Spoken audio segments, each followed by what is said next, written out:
there's any kind of guidance, rules, or advice to give to presenters, it's always that you have just 30 seconds to capture your audience's interest. Well, Turbo Overkill takes that to heart, because in the very first cutscene after pressing play, you're just finishing off a cigar right before jumping through a skylight to kill your first enemy. Now that's a great first impression. Turbo Overkill is a retro first-person shooter with modern visuals from developer Trigger Happy Interactive, and is being published by the returning Apogee Entertainment. In this preview build, I was able to play the first handful of levels in this neon-drenched cyberpunk world.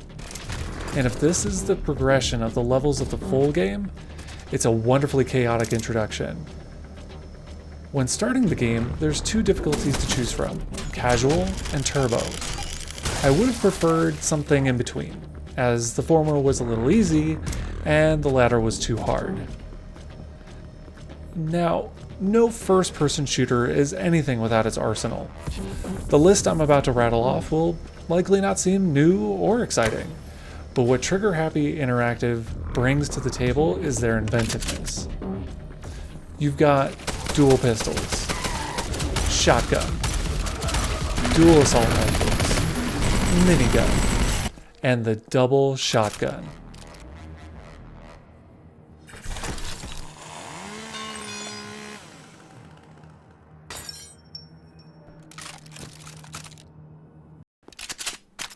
Each weapon has an alternate fire too. The pistols do the Titanfall 2 thing and will lock onto targets' heads and you'll simultaneously shoot them all. The double shotgun has a grenade launcher. And there's more for you to discover for yourself, but there's always something. Though, these weapons aren't just for looking at.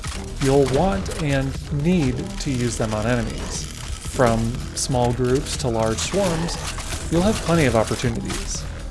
It won't be long before you're sinking loads of bullets into the beefier baddies. Now, I want to take a moment to call out the impressive enemy designs. Especially these guys with the TVs strapped to their heads with a way too close zoom on someone's mouth going on. They're just great. Every enemy will die once you've shot it enough, but you have to stay alive to see it. So, there's nothing a good circle strafe can't solve though. Turbo Overkill does this thing where it obfuscates its arenas by filling the screen with enemies and projectiles. It doesn't feel like a well-worn path like we've seen in other shooters. This game has it all.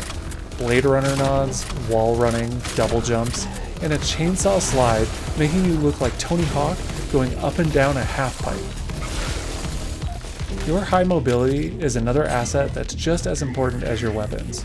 Whether you dash or dodge out of the way is just one part. Another is your mid-air adjustments. But above all, you need to be moving at all times.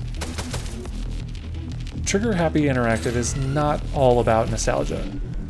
Among the voxels and pixels are the lighting and other effects like in its reflections. The city is just perpetually wet, and it looks so slick. I'm reminded of Proteus in its visuals, but with a sharper image quality.